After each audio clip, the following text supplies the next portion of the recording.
Assalamualaikum warahmatullahi wabarakatuh. Selamat pagi anak-anak. Pagi ini kita belajar tentang statistika.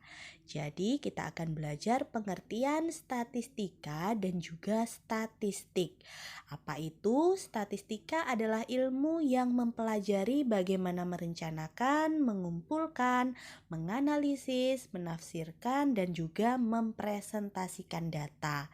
Sedangkan statistik adalah kumpulan data yang disusun dalam bentuk tabel atau daftar dan diagram yang menggambarkan atau berkaitan dengan suatu masalah tertentu. Kemudian kita juga harus tahu apa itu turus. Turus adalah penghitungan jumlah data dengan menggunakan garis lurus atau garis miring. Nah, itu contohnya ya, garis lurus atau garis miring. Kemudian seperti apa cara penulisan turus? Cara penulisan turus itu satu garis tegak mewakili nilai 1. Jadi jika ingin menuliskan angka 5, maka ditulis garis tegaknya itu sebanyak 4 kali. Lalu diberi garis miring 1 kali. Contohnya seperti ini. Nah, angka 1, 2, 3, dan 4 kalau ditulis berturut-turut jadi seperti itu. 1 garisnya 1, 2 garisnya 2, kalau 3 ya 3, kalau 4 ya 4. Kalau 5 beda. Jadi kalau 5 itu caranya seperti apa tadi? Kalau angka 5, 4 yang berdiri tegak kemudian diberi garis miring 1 kali, itu namanya 5. Nah, kemudian angka 6 dan angka 11 gimana cara menulisnya? Cara menulisnya anak-anak sama seperti yang 5 tadi. Jadi tulis dulu 5, 4 garis tegak, 1 garis miring, dan juga ditambah 1. Itu 6. Kemudian kalau 11 berarti 5-nya 2 kali, yang 4 garis tegak, garis miring, 4 garis tegak, garis miring, ditambah 1. Itu namanya 11. Ya, mudah ya cara menulis turus. Selanjutnya, kita akan belajar membaca dan menafsirkan data. Seperti apa caranya? Jadi, salah satu penyajian data yaitu dalam bentuk tabel, anak-anak. Tabel itu apa? Tabel itu daftar yang berisi sejumlah data atau informasi yang biasanya berupa kata-kata maupun bilangan yang tersusun dengan garis batasan. Jadi, membaca data dalam bentuk tabel adalah menyebutkan informasi yang hanya tertulis pada tabel tersebut.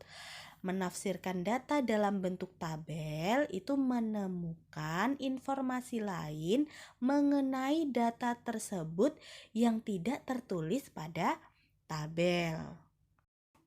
5 tahapan untuk membaca dan menafsirkan data. Yang pertama kita harus mengamati, kemudian menanya, menalar, mencoba. Yang terakhir adalah mengkomunikasikan. Contohnya di sini ada tabel nilai hasil ujian matematika. Kita lihat datanya. Ya, ada jadi sebelah kiri itu kita tulis nomor 1 sampai berapa. Kemudian ada nilai hasil ujian matematika, tulis dulu 60 sampai 100. Kemudian banyaknya siswa, turus itu yang seperti tadi ya. Jadi frekuensi itu berapa kali nilai itu ada atau nilai itu muncul. Ada berapa yang nilainya 60. Nah, itu namanya frekuensi. Nah, jadi cara membaca datanya kita lihat itu siswa yang mendapat nilai 60 ada berapa? Ada 2 siswa. Karena itu tulisannya frekuensi ada 2 ya. Nah, kemudian siswa yang dapat nilai 70 ada berapa? Betul, ada 3 siswa. Lalu yang mendapat nilai 80 ada berapa? Ada 4 siswa. Kemudian yang dapat nilai 90 ada berapa? Ada 5 siswa. Nah, yang terakhir yang dapat nilai 100 ada berapa siswa? Ada satu siswa. Nah, kemudian kita bisa setelah membaca data, kita juga tadi bisa menafsirkan data. Bagaimana caranya tadi? Jadi, dari data tabel itu, apa informasi yang bisa kita dapat selain dari data yang atas tadi, selain kita baca tadi? Ternyata nilai 90 itu merupakan nilai yang paling banyak diperoleh siswa. Nilai 9 tadi merupakan nilai yang paling banyak diperoleh siswa. Dari mana cara taunya? Dari frekuensi. Jadi frekuensi nilai 90 tadi ada 5 anak. Jadi itulah mengapa nilai 90 merupakan nilai yang paling banyak diperoleh oleh siswa karena ada 5 anak yang dapat 90. Kemudian nilai 100 itu merupakan nilai yang paling sedikit diperoleh siswa karena cuma ada satu orang saja yang dapat 100.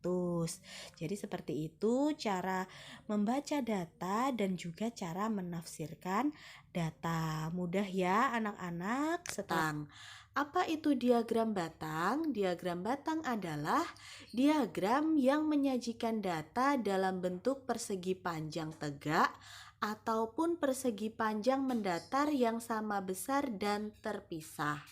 Ada dua bentuk diagram batang, yaitu yang pertama diagram batang vertikal dan diagram batang horizontal. Diagram batang menunjukkan perbandingan tiap kategori dengan batang-batang tegak atau mendatar dengan lebar yang sama dan terpisah satu sama lain.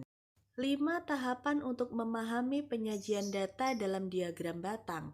Yang pertama, mengamati, kedua menanya, menalar, mencoba, kemudian mengkomunikasikan. Sama ya seperti kemarin.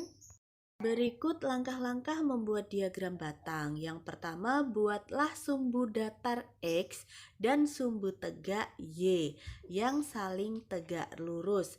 Kemudian, sumbu datar itu merupakan sumbu yang berisi nilai hasil pengukuran. Lalu sumbu tegak itu merupakan sumbu yang berisi banyaknya atau frekuensi data hasil dari pengukuran tadi. Keempat, itu anak-anak silahkan gambarkan persegi panjang tegak untuk masing-masing nilai hasil pengukuran dan juga banyaknya frekuensi data hasil dari pengukuran tersebut. Kan contoh berikut ini. Jadi ini ada tabel nilai hasil ujian matematika.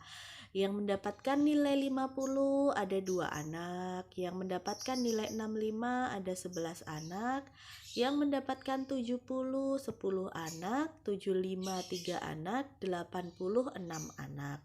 Jadi seperti apa cara menggambarnya? Cara menggambarnya atau cara membuat diagram batangnya tadi kan ada 2 ya.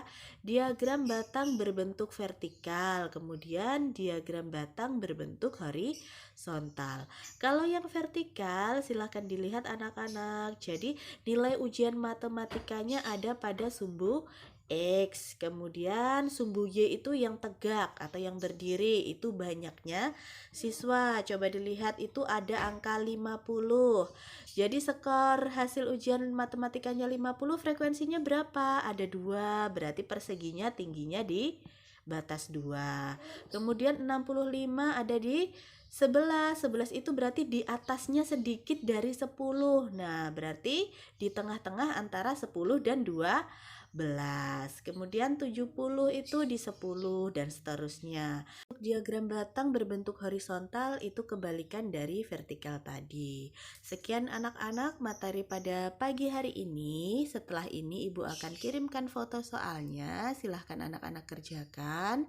Sebelumnya Ibu mohon maaf bila ada salah-salah kata. Wassalamualaikum warahmatullahi wabarakatuh.